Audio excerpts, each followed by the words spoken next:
ปีนี้กูโน้ตอัปเดตใหญ่มากไม่ว่าจะเป็นไวท์บอร์ดกระดาษไร้ขอบ Text Document ที่พิมพ์กันมันๆแล้วก็กูโน้ต AI ที่ไม่อยากจะเชื่อเลยว่าอยู่ในแอปจดโน้ตแล้วมันจะต้องเก่งขนาดนี้เลยเหรอคลิปนี้เลยจะมาลองใช้ละเอียดกันเลยค่ะ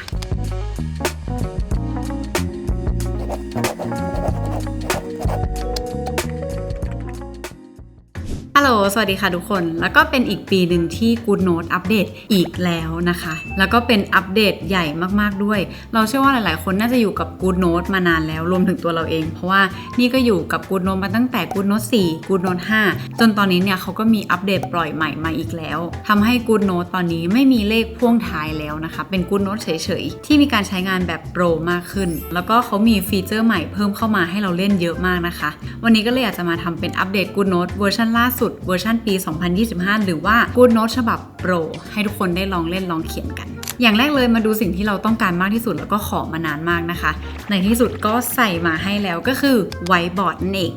ทุกคนจะเห็นเครื่องหมายบวกด้านบนตรงนี้นะคะถ้าเกิดกดไปเนี่ยมันก็จะมีสิ่งใหม่เพิ่มเข้ามาก็คือ Text Document กับไวท์บอร์ดแต่เราจะลองเล่นไวท์บอร์ดกันก่อน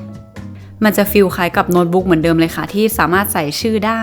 สามารถเลือกได้ว่าจะเอาเป็นดอทหรือเป็นกริดแล้วก็มีสีกระดาษให้เลือก3สีนะคะเป็นสีขาวสีดำแล้วก็สีถนอมสายตาเนาะแต่ส่วนใหญ่นี่ชอบเลือกถนอมสายตาด้านล่างจะมีเทมเพลตที่เราให้ใช้แบบเร็วๆนะคะในการ brainstorming หรือว่าทำ mind map ต่างๆก็คือถ้าเกิดเป็นวัยเรียนกับวัยทำงานอาจจะได้ใช้เทมเพลตตรงนี้บ่อยๆก็ได้เราจะได้ไม่ต้องสร้างเองใหม่ตั้งแต่ต้นเนาะหลังอัปเดตอาจจะมีความแปลกใหม่กับแผงเครื่องมือด้านบนนิดนึงเพราะว่าทูบาร์ตรงนี้ปรับใหม่แล้วค่ะคือต้องกดเข้าไป1ครั้งแล้วก็แผงปากกามันจะแยกลงมาอีกทีนึงนะคะเราว่ามันก็เข้าใจง่ายดีแล้วก็ทำให้คลีนตามากขึ้นเวลาเขียนด้วยถ้าเกิดใครอยากจัดแต่งตรงนี้ใหม่มันก็มีทูบาร์คัสตอมไมเซชันให้เรากดได้เหมือนเดิมเลยนะส่วนด้านขวาสุดจะมีพวกออดิโออะไรให้อัดเสียงด้วยและตอนนี้แผงปากกาจะเลื่อนไปฝั่งซ้ายขวาหน้าหลังคือแล้วแต่มือได้เลยค่ะเผื่อใครแบบถนัดซ้ายก็จะได้กดง่ายๆส่วนเครื่องมือที่น่าจะได้ใช้บ่อยที่สุดสำหรับไวท์บอร์ดนะคะก็คือกล่องการสร้างเชฟตรงนี้มันจะคล้ายๆกับการสร้างเชฟปกติจะเป็นสามเหลี่ยมก็ได้สี่เหลี่ยมวงกลมหรือว่าเป็น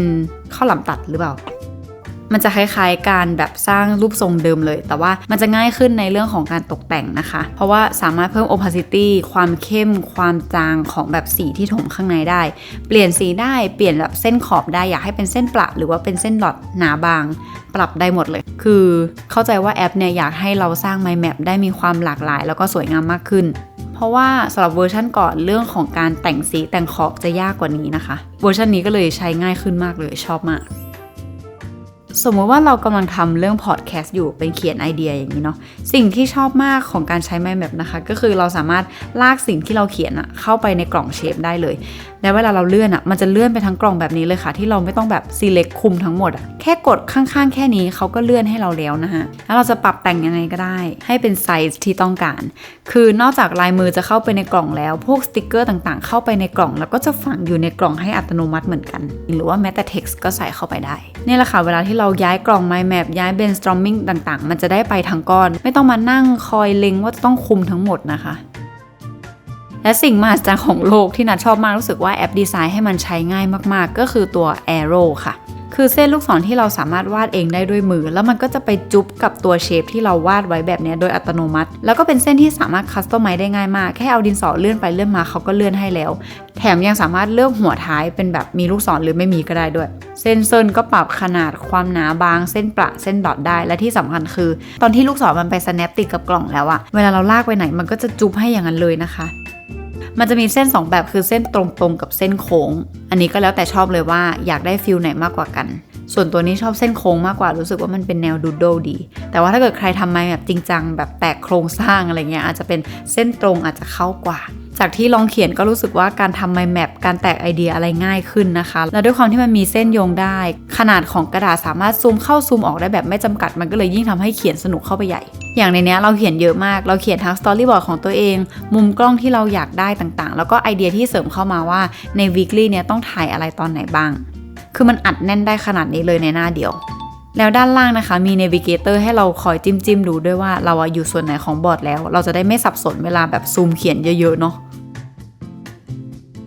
ด้านข้างตรงนี้นะคะมีให้กดเพิ่มบอร์ดได้ด้วยคือมันจะอยู่ในบอร์ดอันเดียวกันเลยแต่ว่าสร้างแยกขึ้นมาอันใหม่อีกอันนึงเผื่อเราอยากจะเขียนไอเดียออปชั่น2อะไรเพิ่มเติมอยู่ในบอร์ดนี้เราจะได้ไม่ต้องไปสร้างบอร์ดใหม่เนาะแค่เพิ่มเลเยอร์เข้าไปเฉยๆ ที่สำคัญความน่ารักนะคะถ้าเราสร้างไวท์บอร์ดมันจะเป็นทรงไวท์บอร์ดเหมือนหน้ากระดานแบบนี้เลยน่ารักมากไวท์บอร์ดน่าจะเป็นอีกหนึ่งฟีเจอร์ที่นัดได้ใช้ทุกวันแน่ๆเพราะว่าเราชอบเขียนสตอรี่บอร์ดในนั้นชอบเขียนอะไรยุกยิกในนั้นนะคะเวลาเขียนอะไรเกี่ยวกับไอเดียคือชอบเขียนกระดาษที่มันแบบกว้างๆแล้วก็อีกอย่างหนึ่งที่นัดแปลกใจมากที่เขาพัฒนาเรื่องนี้จริงจังมากขึ้นนะคะก็คือ text document นั่นเองเพราะว่าขนาดเราอะยังเป็นคนประเภทที่แบบชอบทำความเข้าใจโน้ตด้วยการจดใช่ไหมซึ่งมันก็ต้องมีแน่นอนคนที่ชอบทำความเข้าใจด้วยการพิมพ์อะและใน GoodNotes อะค่ะคนชอบพิมพ์อ่ะก็เยอะมากเขาก็เลยพัฒนา text document อันนี้ขึ้นมาเพื่อตอบโจทย์นักพิมพ์ทุกคนมากขึ้น text document อยู่ใกล้ๆกับตัว whiteboard เลยค่ะถ้าเกิดเรากดสร้างเขาแล้วในอินเทอร์เฟซข้างบนมันจะเปลี่ยนไปคือมันจะไม่มีดินสอไม่มียางลบอะไรให้เรากดแล้วเพราะว่ามันจะเป็นโซนที่ให้เราพิมพ์แบบ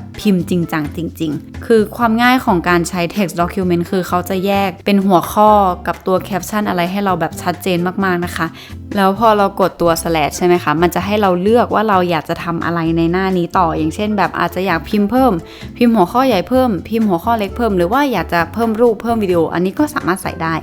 อย่างวิดีโอเป็นอะไรที่ว้าวมากเพราะว่าเราสามารถไปก๊อปลิงก์จากใน YouTube อย่างเงี้ยมาแปะเป็น reference แล้วเขาจะขึ้นเป็นคลิปใหญ่ๆให้เราแบบนี้เลยที่สามารถกดเล่นได้จากในนี้เลยเก่งมากค่ะหรือบางทีถ้าเกิดแบบมีวัยเรียนทำการบ้านวัยทำงานกำลังทำประชุมอย่างเงี้ยมันก็จะมีตัว text ให้เราแบบตกแต่งเพิ่มเติมได้ด้วยนะว่าอยากจะเอาพื้นหลังสีอะไรอยากจะทำให้คำพูดนี้มันกลายเป็นโค้ดลอยๆที่ไม่เหมือนข้อความปกติก็ได้มันก็จะทำให้เราแยกเนื้อหาแล้วก็จัดระเบียบตัวเนื้อหาในการพิมพ์ง่ายมากขึ้นนอกจากการพิมพ์เฉยๆมันยังสามารถเพิ่มตารางหรือว่าเพิ่มคอลัมน์ได้ด้วยนะคะอย่างอันเนี้ยเราเพิ่มเป็นคอลัมน์3อันใช่ไหมทุกคนเห็นไหมมันจะมีเส้นประบางๆที่เป็น3อันอยู่เราจะเลือกแบบ2อันหรือ3อันก็ได้นะคะหลังจากนั้นก็ค่อยแบบไปเพิ่มตัว to do list ที่มันเป็นเช็คบ็อกซ์ข้างในแล้วก็ทำเป็น to do list แยกเป็น3กล่องแบบนี้ก็ได้สะดวกมากเลยหรือถ้าจะเพิ่มตารางก็สามารถเพิ่มได้เหมือนกันอันนี้ใส่สีให้ดูจะได้เห็นชัดๆนะว่าตารางมันสามารถกดขยายเลื่อนเข้าเลื่อนออกได้จากปากกาเลยนะคะจะเพิ่มเป็นโรหรือว่าเพิ่มเป็นคอลัมน์ก็เพิ่มง่ายเหมือนกันเผื่อใครทำวิจัยต้องใส่ตารางเยอะๆ text document ใส่ตารางได้เลิศมากเพราะฉะนั้นถ้าเกิดใครเป็นสายชอบพิมพ์ text document ตอบโจทย์มากหรือว่าฟีลแบบถ้าเกิดนั่งทำงานเอกสารกับเพื่อนชวนเพื่อนมาพิมพ์งานร่วมกันในนี้ก็เหมาะเหมือนกันนะและอีกส่วนหนึ่งที่น่าตื่นเต้นมากคืออะไรรู้ไหมคือ GoodNotes AI ค่ะ GoodNotes AI เนี่ยไม่ใช่ Ask GoodNotes ที่เราเคยถามตอบกับเขาแล้วนะเพราะว่าตอนนี้เปลี่ยนเป็น GoodNotes AI แล้วซึ่งกลายเป็นจินนี่จ๋าช่วยหาข้อมูลให้ช่วยสร้างเทมเพลตให้ช่วยเจนอะไรต่างๆให้มากมายหรือจะเป็นเลขาสาวช่วยสรุปการประชุมก็ได้เริ่มอย่างแรกคือการอัดเสียงค่ะถ้าเรากดที่ด้านบนตรงนี้นะคะแล้ว start recording เนี่ยมันก็จะขึ้นเป็นไอคอนแดงๆว่าอัดอยู่ตรงนี้ใช่ไหมอันนี้เขาก็จะอัดเสียงปกติเหมือนที่เราเคยอัดกันเลยไม่ว่าจะเป็นอัดตอนคุณครูสอนในห้องเลคเชอร์หรือว่าใครไปประชุมแล้วแบบอยากจะอัดเสียงสิ่งที่ประชุมอยู่ก็คือเราอัดได้เหมือนเดิมตามปกติเลยแล้วเดี๋ยวนี้มันสามารถ transcription เป็นคำพูดที่เราอัดได้ด้วยนะคะว่าเรากำลังพูดอะไรอยู่อย่างอันนี้เราลองฟัง podcast นะคะสมมุติว่าเขากำลังสอนอะไรเราสักอย่างอยู่พอเราอัดจบปุ๊บมันจะได้เสียงออกมาใช่ไหมแต่สิ่งที่น่าสนใจคือ GoodNotes AI นะคะสามารถ generate note ออกมาให้มันเป็นสรุปได้เนี่ยเขาจะสรุปออกมาเลยว่าสิ่งที่เราเพิ่งอัดเสียงเมื่อกี้มันมีคำพูดมันมีหลักมันมีอะไรอยู่ในนั้นบ้างเขาก็จะแบบเจนออกมาให้อ่านง่ายๆเป็นหัวข้อแบบนี้เลยหรือว่าถ้าเกิดเราแบบรู้สึกมันอ่านยากมันเป็น bullet point เกินไปเราสามารถขอให้จินนี่จ๋า GoodNotes AI ช่วยเพิ่มเติมได้ก็คือนั้นอาจจะพิมพ์ว่าอธิบายให้มันยาวขึ้นหน่อยได้ไหมเป็นภาษาไทยเลยค่ะแล้วน้องจินนี่ GoodNotes AI ก็จะช่วยเราทำให้เป็นภาษาที่อ่านง่ายมากขึ้นจริงๆทุกครั้งที่ GoodNotes เจนอะไรมาเนี่ยเขาจะให้เราตรวจก่อนนะคะว่าเนื้อหาที่เขาเจนมันถูกต้องใช่ไหมมันแบบเป็นเรื่องเดียวกันหรือเปล่าถ้าเกิดใช่ก็กด accept ออกได้เลยค่ะนั่นก็เลยพิมพ์ต่อไว้ว่าลองปรับภาษาให้เหมือนเพื่อนคุยกันมากกว่านี้หน่อยได้ไหมน้องก็สามารถปรับคำให้ได้ฟีลว่าเพื่อนเล่าสรุป Lucky Syndrome ให้ฟังคิดดูนะ มีคำว่าคิดดูนะพูดง่ายๆจินนี่จาก GoodNotes AI เก่งมากซึ่ง GoodNotes AI สามารถใช้ได้ทั้งโน้ตบุ๊กปกติไวท์บอร์ดแล้วก็ใน text document เลยค่ะแค่ทุกคนนะคะหาสัญลักษณ์รูปรอยยิ้มและมีประกายตรงนี้ให้เจอแล้วก็เริ่มเขียนอะไรได้เลย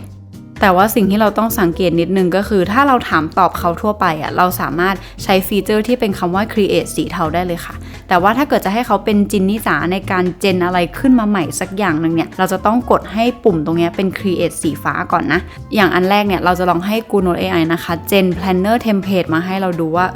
น้องเจนได้ไหมแล้วมันจะออกมาเป็นยังไงบ้าง เนี่ยแค่ทุกคนเขียนไปนะคะเขียนให้ละเอียดเลยก็ได้ว่าอยากจะได้ planner เป็น weekly monthly หรือว่า start วันด้วย Monday อยากได้เป็นธีมสีอะไรเขียนพิมพ์บอกไปได้เลยค่ะแล้วก็รอเขา generate แป๊บนึงสักพักเขาก็จะแปะมาเป็นแบบเป็นหน้ากระดาษให้เราเลยที่เป็นเทมเพลตที่สร้างออกมาน่ารักแบบนี้ให้เราพร้อมเขียนพร้อมใช้งานได้เลยสิ่งนี้เป็นสิ่งที่ว้าวสำหรับนัดมากๆหรือจะให้เจนสติกเกอร์ก็ได้เหมือนกันอย่าลืมนะคะให้กดเป็น create สีฟ้าไว้แล้วก็เริ่มพิมพ์สิ่งที่เราอยากได้เลยอันนี้ก็เลยลองพิมพ์ว่าให้เจนสติกเกอร์ที่มีขอบไดคัตออกมาเป็นรูปสัตว์ต่างๆซึ่งสัตว์เนี่ยก็มีหลายตัวเลยไม่ว่าจะเป็นเพนกวินเป็นน้องหมาเป็นกระต่ายเป็นปลาหมึกนะคะซึ่งGoodnote AI ก็เจนตามนั้นได้จริงๆหรืออีกอันนึงลองให้เจนรูปภาพของผู้หญิงผมหยิกที่ทำอริยบทต่างๆทั้งหมด5กิจกรรม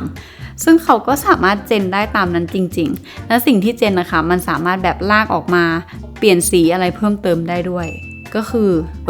เจนแบบ Goodnote มันเป็นแบบนี้นี่เองหรือแม้แต่ว่าเราจะให้เขาcreate handwriting ลายมือของเราในการแบบเขียนคำอวยพรวันเกิดเขียนการ์ดให้หน่อยก็สามารถเจนออกมาเป็นลายมือได้ซึ่งมันเป็นลายมือที่เราสามารถลบคำเปลี่ยนสีข้อความหรือว่าเปลี่ยนชื่อ Happy Birthday Peanut ต่อจากนั้นได้อีกที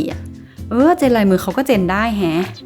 แม้แต่ใน text document ก็สามารถใช้ Goodnote AI ได้นะคะอย่างนี้ลองเขียนว่าให้ไปหาชิโอปัง recipe มาเขาก็จะเจนออกมาให้เลยว่าสูตรการทำชิโอปังเป็นยังไงหรือแม้แต่จะให้เขาเจนรูปก็สามารถเจนได้เขาก็จะออกมาเป็นรูปขนมปังเป้งๆสวยๆแบบนี้เลยจากที่นัดได้มีโอกาสไปเวิร์กช็อปที่ออฟฟิศลอนดอนของ Goodnote นะคะคือเขาบอกว่ามันเป็นมิชชั่นใหญ่ของ Goodnote เลยที่อยากจะให้ AI เนี่ยสามารถอยู่ร่วมกับชีวิตประจำวันของเราได้อยู่ร่วมกับการจดโน้ตอยู่ร่วมกับการพิมพ์การเขียนของเราได้แบบอย่างดีเขาก็เลยพัฒนา AI ให้มันเก่งขึ้นมากๆซึ่งนัดก็ไม่คิดเหมือนกันว่ามันจะแบบเข้ากันได้ในลักษณะแบบเนี้ยเป็น AI ที่เก๋และก็อย่างสุดท้ายที่ชอบที่อยากจะอัปเดตกับทุกคนนะคะอันนี้คือความชอบส่วนตัวเองก็คือ Marketplace นั่นเอง Marketplace ยังเป็นที่นัดชอบเข้าไปดูสารพัดของในการช้อปปิ้งนะคะไม่ว่าจะเป็น planner สติกเกอร์ต่างๆแต่ที่สำคัญตอนนี้มันมีสิ่งที่น่ารักมากเพิ่มเข้ามาที่นัดเพิ่งเห็นก็คือสติกเกอร์แอนิเมตดุกดิกได้แล้วจ้า Amazing มากว่าทำไมคนเราจะต้องใช้สติกเกอร์ที่มันดุกดิกได้แต่มันน่ารักมากนัดโหลดมาแล้วดูสิมันก็แบบเต้นดุกดิกอะไรไปนะคะใครอยากได้อะไรจาก Marketplace ก็เข้าไปช้อปปิ้งกันได้เหมือนเดิมเดี๋ยวนี้เขามีแบบ Goodnote Original แล้วนะพวกเทมเพลตคลีนสวยๆมีให้ดาวน์โหลดฟรีเยอะเลยค่ะมาอีกหนึ่งหัวข้อที่จะไม่พูดไม่ได้ก็คือเรื่องของการ Subscriptionคือด้วยความที่มันมีอัปเดตเยอะมากมันก็เลยมีอะไรให้อธิบายเยอะมากแต่ว่าถ้าเกิดให้อธิบายให้เข้าใจง่ายที่สุดที่นัดแบบพยายามทำความเข้าใจเองแล้วเนี่ยก็คือใครก็ตามที่ใช้ Goodnote 6 อยู่ตอนนี้ก็จะมีแบบใช้ทั้งรายปีแล้วก็ซื้อขาดครั้งเดียวใช่ไหมคนที่เป็นรายปีนะคะถ้ากดอัปเดตวันนี้อัตโนมัติเลยคุณจะกลายเป็น Goodnote Essential แต่ว่าถ้าเกิดใครที่อยู่กลุ่มจ่ายเงินครั้งเดียวพอกดอัปเดตปุ๊บคุณก็จะกลายเป็น Goodnote Special อัตโนมัตินะคะซึ่งความต่างของ2กลุ่มนี้ก็คือต่างกันแค่ว่า Goodnote ที่จ่ายครั้งเดียวขาดจะไม่มี Cloud AI แล้วก็ไม่สามารถใช้งานข้ามแพลตฟอร์มได้อย่างเช่นถ้าเกิดใครใช้ซื้อบน Apple เนี่ยก็จะใช้ได้กับ iPhone iPad MacBook แต่ว่าจะไม่สามารถข้ามไปใช้ฝั่ง Microsoft หรือว่า Android ได้นะคะประมาณนั้นอันนี้คือความแตกต่างของกลุ่มรายปีกับกลุ่มจ่ายครั้งเดียวซึ่งทั้ง2กลุ่มถ้าอยากจะใช้ Goodnote แบบ Professional ครบถ้วนที่สุดทั้ง2กลุ่มนี้จะต้องอัพเพิ่มเป็น Goodnote Pro อันนี้นะคะซึ่งถามว่าแล้ว Goodnote Pro เนี่ยมันเหมาะกับใครมันมีอะไรเพิ่มเข้ามาอย่างที่เราลองเล่นกันในคลิปนี้เนี่ยมันจะมีบางอันที่เป็น Goodnote Pro อยู่ก็คือ Audio Summary คือตอนแรกไม่ว่าจะอยู่ Essential หรือว่าจะอยู่ Special นะคะเราทุกคนสามารถอัดเสียงการประชุมได้